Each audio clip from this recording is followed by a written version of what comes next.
রহমান পটলের নামে হলো, যেটা আমার বাবা মরহুম ফজলুর রহমান পটলের নামে একটি টুর্নামেন্ট হলো। সেই টুর্নামেন্টে আজকে তারই কন্যা হিসেবে আমি প্রধান অতিথি হিসেবে এখানে আসতে পেরেছি। আপনারা সেই সম্মান আমাকে দিয়েছেন, আমি সারা জীবন আপনাদের কাছে এটার জন্য কৃতজ্ঞ থাকবো। এবং এটা আমার জীবনে প্রথম এরকম একটি সম্মান আপনারা এই 2 নম্বর ঈশ্বরদী ইউনিয়নের নেতৃবৃন্দ, 2 নম্বর ঈশ্বরদী ইউনিয়নের আমার বাবা চাচারা আমাকে দিয়েছেন। আমি আন্তরিকভাবে আপনাদের কাছে ধন্যবাদ এবং কৃতজ্ঞতা জ্ঞাপন করছি।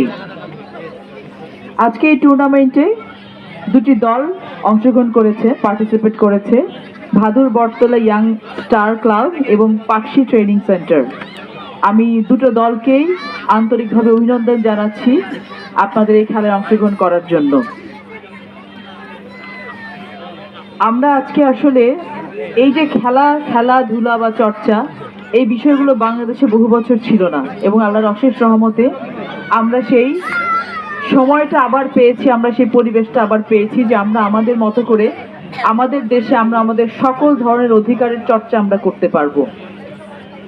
খেলাধুলা এমন একটি জায়গা, আপনারা জানেন যে আপনাদের সন্তান মরহুম ফজলুর রহমান পটল, উনি তার শেষ যেই টেনিয়র ছিল তিনি যুব ক্রীড়া মন্ত্রী ছিলেন, এবং এই বাংলাদেশের আনাচে কানাচে উনি স্পোর্টসকে, খেলাধুলাকে অনেক অনেক উপরে নিয়ে গিয়েছেন। এবং সেটা হয়েছিল শুধুমাত্র আমাদের কোকো ভাই আরাফাত রহমান কোকো। আপনারা জানেন যে আমাদের শহীদ প্রেসিডেন্ট জিয়াউর রহমানের দ্বিতীয় সন্তান, যিনি আল্লাহর ডাকে সাড়া দিয়ে ইন্তেকাল করেছেন, ইন্না লিল্লাহি ওয়া ইন্না ইলাইহি রাজিউন, আমরা তার আত্মার মাগফিরাত কামনা করি। তার হাত ধরে, আমাদের কোকো ভাইয়ের হাত ধরে, আমাদের আরাফাত রহমান কোকো ভাইয়ের হাত ধরে আপনাদের সন্তান মরহুম ফজলুর রহমান পটল এই স্পোর্টসকে, বাংলাদেশের স্পোর্টসকে অনেক উপরে নিয়ে গেছেন, দেশে এবং বিদেশে সম্মানিত করেছেন।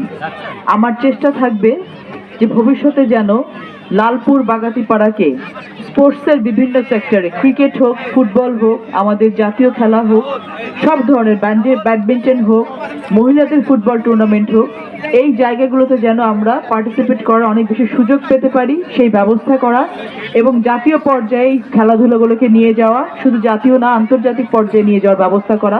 আমি আপনাদের কাছে প্রতিজ্ঞাবদ্ধ হলাম